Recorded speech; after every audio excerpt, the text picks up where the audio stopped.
अस्सलाम वालेकुम dear students, उम्मीद है आप सब बिल्कुल खैरियत से होंगे। बच्चों, एक टॉपिक रह गया था, वो छूट गए थे, उसी को आज लास्ट में आपके सामने मैं रख रहा हूँ। वो है बच्चों पैकेजिंग ऑफ डीएनए की पैकेजिंग।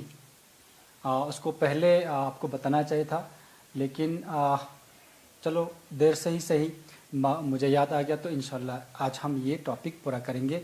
इसी के साथ जो मॉलिक्यूलर बेसिस ऑफ इनहेरिटेंस वाली जो टॉपिक था, उसके नीचे जो भी सब टॉपिक्स आते थे हमने पढ़ लिए हैं आपके सिलेबस के हिसाब से। उम्मीद है आपको ये सब समझ आ गया होगा। लास्ट में हम बताने वाले हैं बच्चों पैकेजिंग ऑफ डीएनए। बच्चों, डीएनए एक लॉन्ग थ्रेड लाइक स्ट्रक्चर है। अगर हम सिंपल प्रोकैरियोट्स की अगर बात करें तो एक बैक्टीरियल सेल में बच्चों तकरीबन 4.64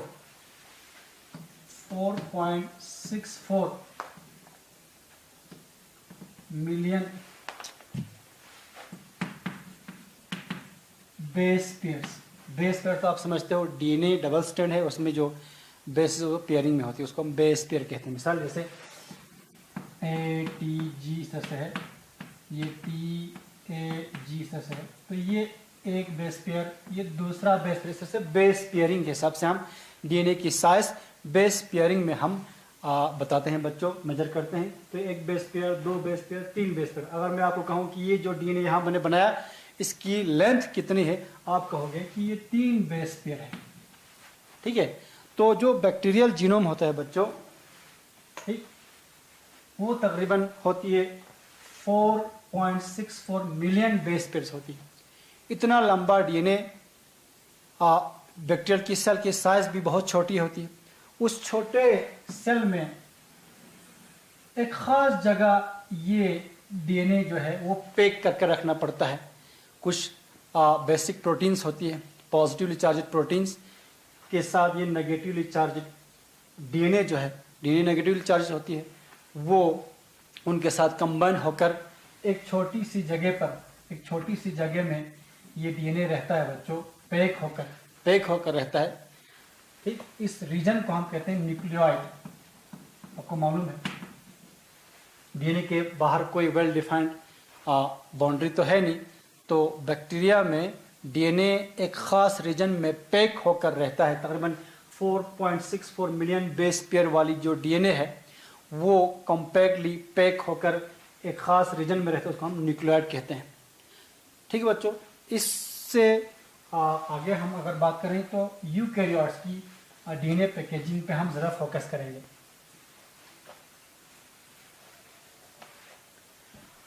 बच्चों, यूकैरियोट्स में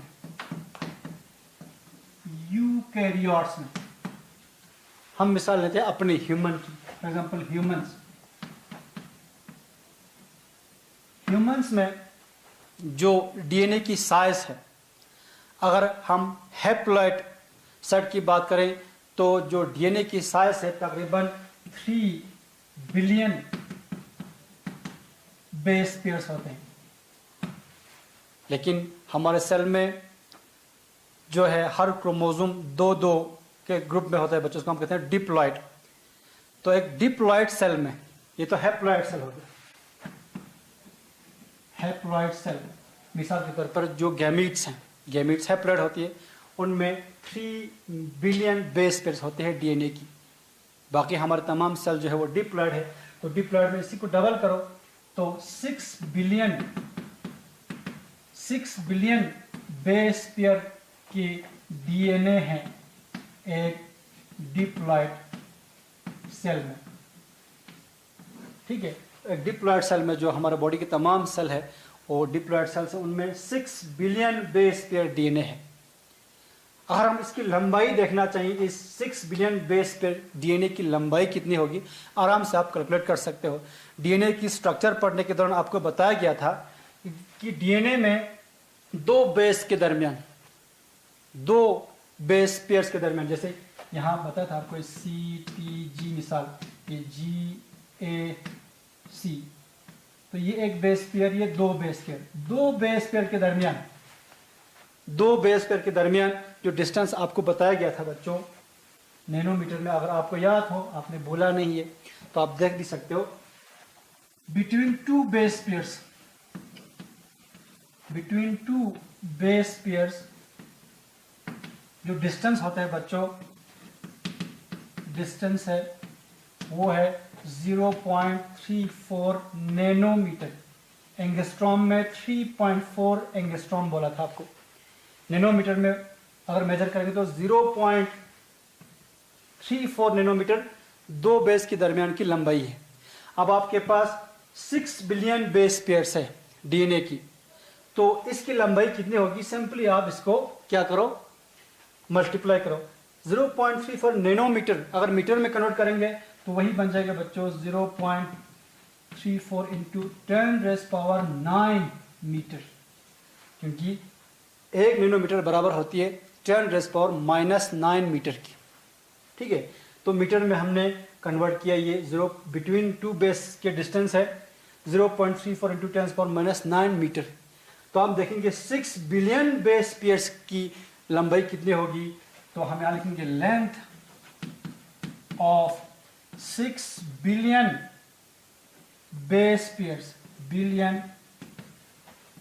पेयर्स की लंबाई होगी, एक की है 0.34 इंटू 10⁻⁻�9 इंटू 6, वो तकरीबन बन जाएगी ये 0.34 और 6 को मल्टीप्लाई करने के बाद तकरीबन 2 बन जाएगी। आप कैलकुलेट करके देखना, 2 इंटू 10⁻⁹, ठीक है, बन जाएगी। तो वो बराबर है तकरीबन 10⁻⁹, तो 1 मीटर है, तो तकरीबन 2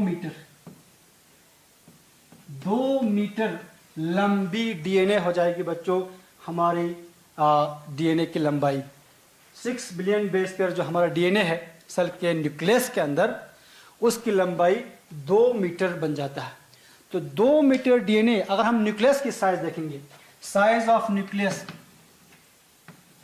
ऑफ हमारा न्यूक्लियस अगर देखेंगे सेल की, वो तकरीबन है 6 माइक्रोमीटर। तो 6 माइक्रोमीटर वाली न्यूक्लियस में 2 मीटर के डीएनए कैसे जो है एकोमोडेट हो सकती है?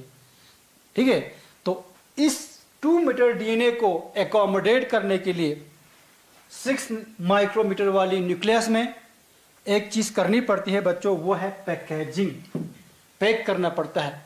ठीक है, तो ये 2 मीटर वाली डीएनए जो है उसको कॉइल करके, सुपर कॉइल करके, कॉइल के ऊपर कॉइल करके, कंडेंस करके, पैक करके कॉम्पैक्ट फॉर्म में रखना पड़ता है, ताकि इस 6 माइक्रोमीटर वाली न्यूक्लियस में ये 2 मीटर वाली डीएनए जो है वहां एकोमोडेट हो सके। अब वो कैसे पैकिंग होती है उसको समझाने की अब हम कोशिश करेंगे आपको। ठीक है, ओके। तो in order to accommodate 2 meter of DNA in 6 micrometer size of nucleus, the DNA has to be coiled. इस DNA को क्या करना पड़ेगा? कॉइल करनी पड़ेगी, इसको इस तरह से रखना पड़ेगा ताकि वो उसके अंदर, न्यूक्लियस के अंदर एकोमोडेट हो सके। तो वो कैसे होता है बच्चों? देखो,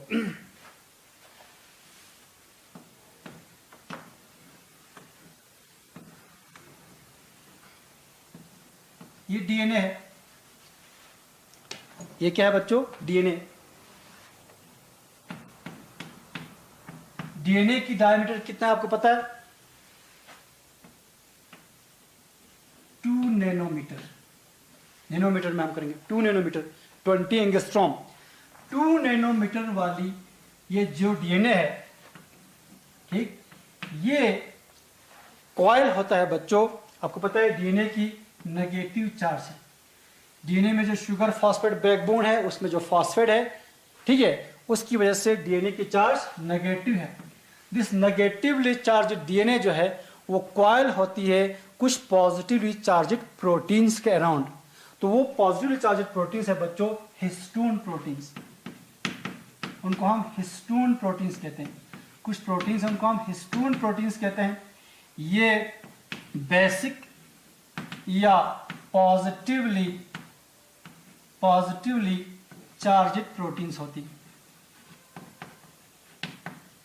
ठीक, आपको ये बात जरूर याद रखना है कि ये हिस्टोन प्रोटीन पॉजिटिवली चार्जेड क्यों है, क्योंकि इनमें पॉजिटिवली चार्जेड अमाइनो एसिड्स ज्यादा अमाउंट में है। तो these are rich in positively charged amino acid, जैसे मेनली लाइसिन और आर्जिनिन, लाइसिन एंड आर्जिनिन, ये पॉजिटिवली चार्जेड अमाइनो एसिड्स हैं। ये ज्यादा अमाउंट में पाया जाता है इन प्रोटीन में, जिनकी वजह से इनकी चार्ज जो है पॉजिटिवली चार्जेड है। तो पॉजिटिवली चार्जेड हिस्टोन प्रोटीन्स के अराउंड ये नेगेटिवली चार्जेड ये जो डीएनए है वो कॉइल हो जाती है बच्चों। ये हिस्टोन प्रोटीन्स 5 किस्म के हैं।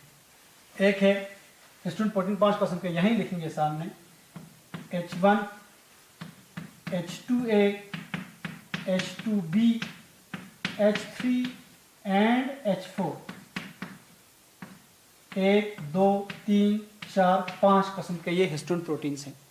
इनमें से ये जो 4 है, H2A, H2B, H3, H4, ये बच्चों डबल होती है, 2-2 होती है ये। तो जब 4 प्रोटीन्स डबल हो जाएंगे तो 8 हो जाएगी, इनको हम कहते हैं हिस्टोन ऑक्टेमर। तो ये H2A, H2B, H3, H4 ये सब आपस में कंबाइन होकर, ठीक, यहां मैं मिटाता हूं ये सब,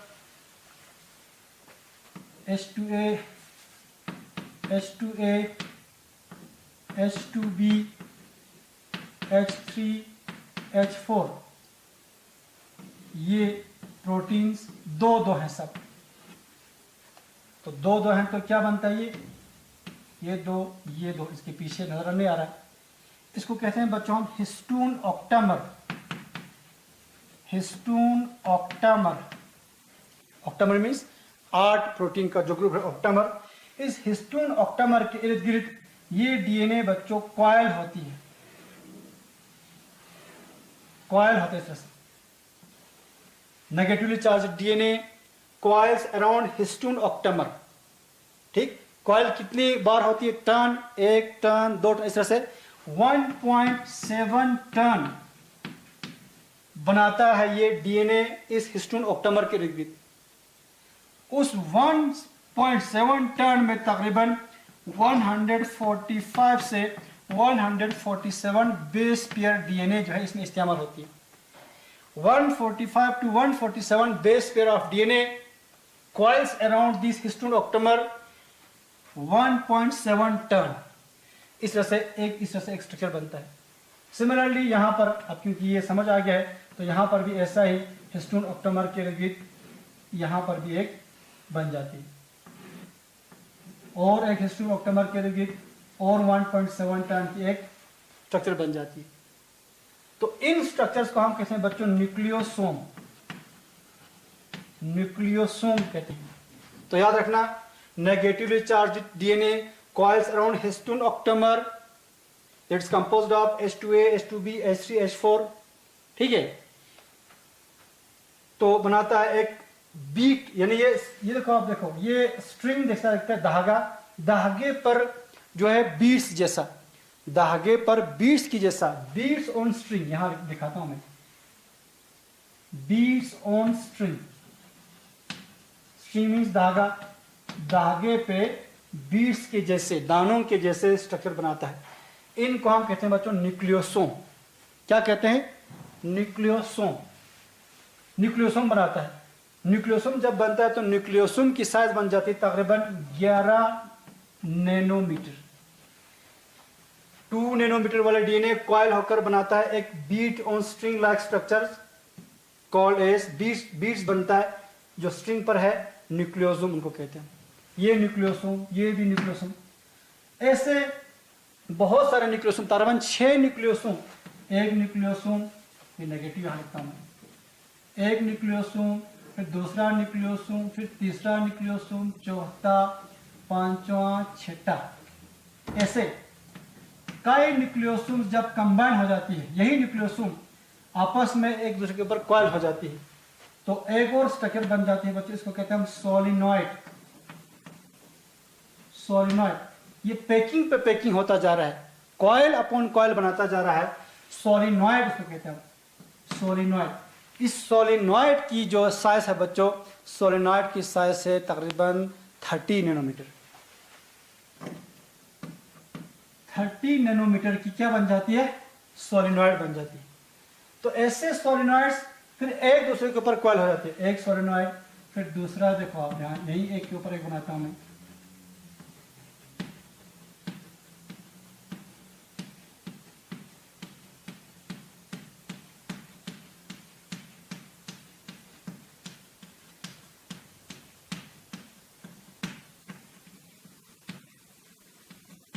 ऐसे बन जाती है। फिर ये इस तरह से लूप में बैठता है।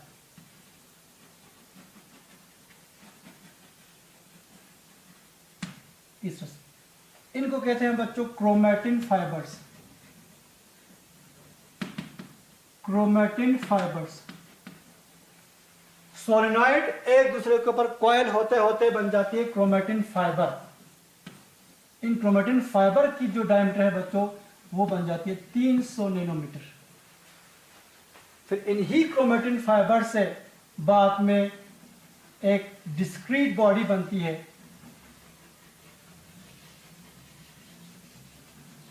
जिनको हम क्रोमोसोम कहते हैं। क्रोमैटिन फाइबर से क्या बनती है, क्रोमोसोम बनती है। तो इस क्रोमोसोम जब बनता है तो क्रोमोसोम की जो ये आर्म्स इनको क्रोमैटिड्स कहते हैं। What are this called, chromatids. Chromatids. तो एक क्रोमैटिड की डायमीटर बन जाती है तारों बच्चों 700 नैनोमीटर। दो क्रोमैटिड्स को, अगर एक ही क्रोमोसोम के दो क्रोमैटिड्स को हम सिस्टर क्रोमैटिड्स कहते हैं। ये सिस्टर क्रोमैटिड्स हैं, सिस्टर क्रोमैटिड्स। इनकी साइज हो जाती है 700 1400 नैनोमीटर की जो है एक स्ट्रक्चर बन जाती है, जिनको हम कहते हैं बच्चों ये है क्रोमोसोम। क्रोमोसोम। तो लास्ट में क्रोमोसोम बन जाए, इसको हम क्रोमोसोम ऑर्गेनाइजेशन भी कहते हैं। How DNA is packed to form chromosome. पहला, negatively charge DNA coils around positively charged histono-octamer to form nucleosome of 11 nanometer. Nucleosome coils around each other to form solenoid of 30 nanometer. Solenoid then coils upon each other to form chromatin fibers of 300 nanometer. Chromatin fibers then coils to form chromosome. Final structure chromosome. और ये chromosome की sister chromatids दोनों को combine करके 1400 nanometre की size बन जाती है। इस तरह से ये डीएनए जो है वो क्रोमोसोम के फॉर्म में इस न्यूक्लियस के अंदर पैक हो जाती है बच्चों। ठीक है। और एक चीज आपको यहां याद रखना है, ये एक न्यूक्लियोसोम है, ये दूसरा न्यूक्लियोसोम है। न्यूक्लियोसोम और न्यूक्लियोसोम को जोड़ने वाली ये डीएनए है, इसको हम लिंकर डीएनए कहते हैं। Linker DNA. तो एक न्यूक्लियोसोम को दूसरे न्यूक्लियोसोम से जोड़ कर रखता है बच्चों एक प्रोटीन, उसको हम कहते हैं, ये एक प्रोटीन है जो न्यूक्लियोसोम को न्यूक्लियोसोम से जोड़ कर रखता है। इस प्रोटीन को कहते हैं बच्चों H1, जो यहाँ हिस्टोन ऑक्टेमर में यूज नहीं हुआ। देखो H2A, H2B, H3, H2, H4 तो डबल होकर यहाँ पर हिस्टोन ऑक्टेमर बना है, लेकिन H1 जो हिस्टोन प्रोटीन है वो इस हिस्टोन ऑक्टेमर, इसको हम हिस्टोन कोर भी कहते हैं, हिस्टोन कोर का हिस्सा नहीं है, वो बाहर बैठता है। H1 न्यूक्लियोसोम को न्यूक्लियोसोम के साथ जोड़ने में हेल्प करती है। लिंकर डीएनए के साथ वो जुड़ा रहता है। ये linker DNA that connects the nucleosomes are called linker DNA. ठीक है बच्चों, ओके। तो ये न्यूक्लियोसोम के अराउंड जो डीएनए है और जो लिंकर डीएनए दोनों को मिला के तकरीबन 200 बेस पेयर की डीएनए बनती है। Linker DNA plus the DNA that is coiled around the histone octamer forms 200 base pair. खुद हिस्टोन ऑक्टेमर के इर्द गिर्द 145 से 147 बेस पेयर सराउंड होती है। बच्चों ये कॉइलिंग जो हिस्टोन के इर्द गिर्द होते हैं डीएनए की, ये लेफ्ट हैंडेड है, याद रखना। यहाँ पर लेफ्ट हैंडेड कॉइलिंग होती है, लेफ्ट हैंडेड कॉइलिंग होती है। हिस्टोन ऑक्टेमर के इर्द गिर्द जो कॉइलिंग होती है वो लेफ्ट हैंडेड होती है।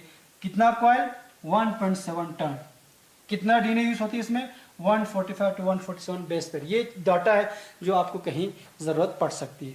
ठीक है बच्चों, तो हमारे पास अभी टाइम है, आगे हम और बात करेंगे। ठीक है बच्चों, जब सेल साइकिल के दौरान आपको पता है एक फेस आती है, उसको हम कहते हैं इंटरफेस। ठीक, इंटरफेस के ख़त्म होने के बाद सेल की डिवीजन शुरू हो जाती है। इंटरफेस को हम प्रेपरेटरी फेज कहते हैं। इस दौरान एक सेल तैयारी करती है डिवीजन की, और सेल डिवीजन से पहले जो पहला काम होता है आपको बताया गया था वो है डीएनए रेप्लिकेशन, डीएनए की डबल होना, ठीक है। और सेल साइकिल के किस फेज में होता है डीएनए रेप्लिकेशन आपको बताया गया था, वो होता है बच्चों एस फेज में, सिंथेसिस फेज जो कहते हैं। तो डीएनए रेप्लिकेशन होने के लिए ये जो क्रोमोसोम है इस फॉर्म में तो डीएनए रेप्लिकेट नहीं हो सकता, क्योंकि DNA is highly coiled in this form. Chromosome के फॉर्म में डीएनए हाईली कॉइल्ड है। इसलिए जैसे ही एक सेल डिवीजन खत्म करके एक सेल से दो सेल बन जाती है, दो सेल डॉटर सेल्स बनने के बाद उनके अंदर जो डीएनए है, जो क्रोमोसोम पहुंचा है, ठीक है, वो क्रोमोसोम अनकॉइल हो जाती है। ये क्रोमोसोम दोबारा वापस वहां से वापस आएगी, जैसे फिर क्रोमोसोम से बनेगा क्रोमेटिन फाइबर, ठीक है, अनकॉइल होकर बनेगी। तो अनकॉइल होकर पूरा डीएनए जो है वो अनकॉइल हो जाती है। जब डीएनए अनकॉइल हो जाएगी तभी तो डीएनए से डीएनए बन सकता है। इसलिए एस फेज के दौरान, इंटरफेज के एस फेज के दौरान डीएनए जो है वो अनकॉइल्ड फॉर्म में होते हैं बच्चों, ठीक है। तो अगर हम इंटरफेज के दौरान अगर आप सेल न्यूक्लियस के अंदर देखना चाहें डीएनए, ठीक है, वो इस फॉर्म में होंगे, बिल्कुल है फजर फॉर्म में, आपको नजर नहीं आएगा। इंटरफेस में आपको क्रोमोसोम नजर नहीं आएगा, क्योंकि उस वक्त डीएनए जो है बहुत ही अनकॉइल्ड फॉर्म में है। लेकिन अगर आपको क्रोमोसोम दिखना है, क्रोमोसोम देखना है, तो क्रोमोसोम आपको कब नजर आएगी, जब ये कंडेंस हो गया होगा। तो कंडेंस कब होती है, जब सेल डिवाइड करना हो, ठीक है। सेल डिवीजन की एक खास फेज है मेटाफेज। मेटाफेज के दौरान क्रोमोसोम की कंडेंसेशन हो जाती है। यही डीएनए क्रोमेटिन फाइबर्स कॉइल होकर क्रोमोसोम बनाते हैं। मैक्सिमम कंडेंसेशन कंप्लीट होती है मेटाफेज के दौरान। इसलिए अगर आपको सेल के अंदर क्रोमोसोम देखना हो तो आपको एक डिवाइडिंग सेल को चुनना होगा। डिवाइडिंग सेल में मेटाफेज के दौरान, डिवाइडिंग सेल की मेटाफेज के दौरान जो है आपको क्रोमोसोम नजर आएगी, ठीक है। लेकिन बच्चों इंटरफेज के दौरान ये क्रोमोसोम जो है आपको अभी हमने कहा कि ये अनकॉइल्ड फॉर्म में होती है, ठीक है। किस फॉर्म में, ये क्रोमेटिन फाइबर्स की फॉर्म में होती है। लेकिन ये क्रोमेटिन जो इंटरफेस में होती है वो भी दो किस्म की होती हैं। आपकी एनसीईआरटी में मेंशन है, ये बताना आपको जरूरी समझता हूँ। मैं ये मिटाता हूँ आपको, हमारे पास टाइम है 1-2 मिनट, तो जल्दी जल्दी ये खत्म करते हैं।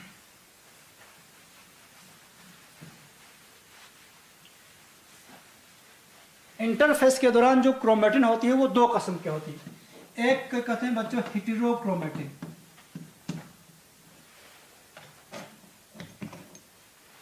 हेटेरोक्रोमेटिन।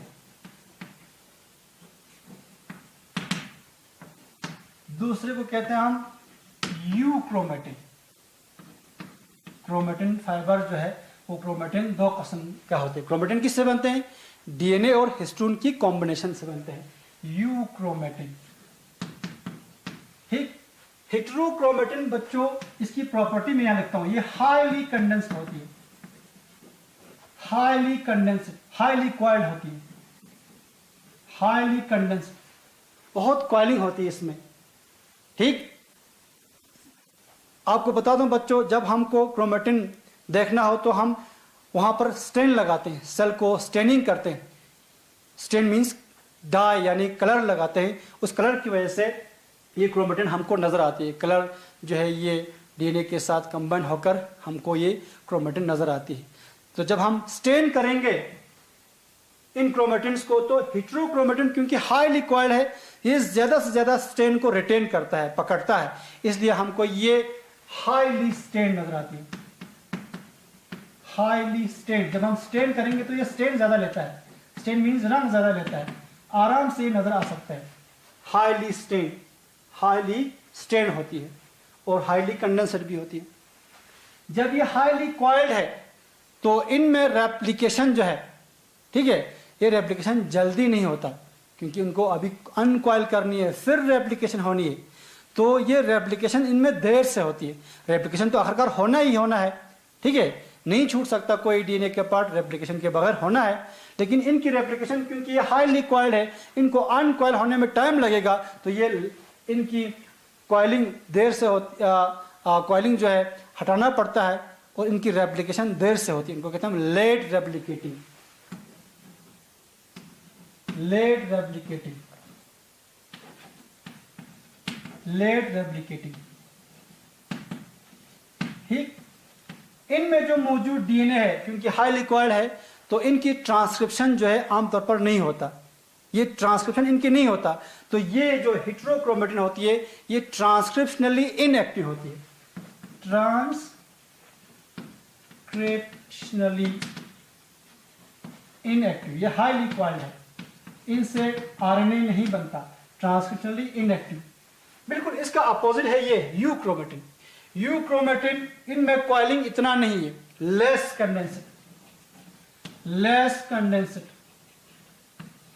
ठीक, इनको स्टेन करना हो तो स्टेन भी ये कम लेगा, है ना, लाइट में हल्का लाइट स्टेन, इनमें लाइट स्टेनिंग होती है, बहुत हल्का स्टेनिंग होती है, कम स्टेन लेता है। ये क्योंकि अनकॉइल्ड है ऑलरेडी, इनकी रेप्लिकेशन जल्दी होगी, तो ये होता है अर्ली रेप्लिकेटिंग, जल्दी इनकी रेप्लिकेशन होगी, अर्ली रेप्लिकेटिंग। और लास्टली ये इनकी ट्रांसक्रिप्शन भी होती है। ठीक है, इनसे आरएनए बन सकता है इन डीएनए से, यूक्रोमेटिन के डीएनए से, तो ये ट्रांसक्रिप्शनली एक्टिव है, ट्रांसक्रिप्शनली एक्टिव क्रोमेटिन होती है। तो ये प्रॉपर्टीज आप याद रखना बच्चों, हेटेरोक्रोमेटिन और यूक्रोमेटिन, ये दो फॉर्म्स ऑफ क्रोमेटिन है इंटरफेस न्यूक्लियस में। उम्मीद है आपको डीएनए पैकेजिंग और यूक्रोमेटिन और हेटेरोक्रोमेटिन समझ में आ गए होंगे। इसी के साथ हमारी जो बात जो है टॉक जो है यहीं पर ख़त्म हो जाती है। इंशाल्लाह और कभी आपसे मिलते हैं। Thank you very much.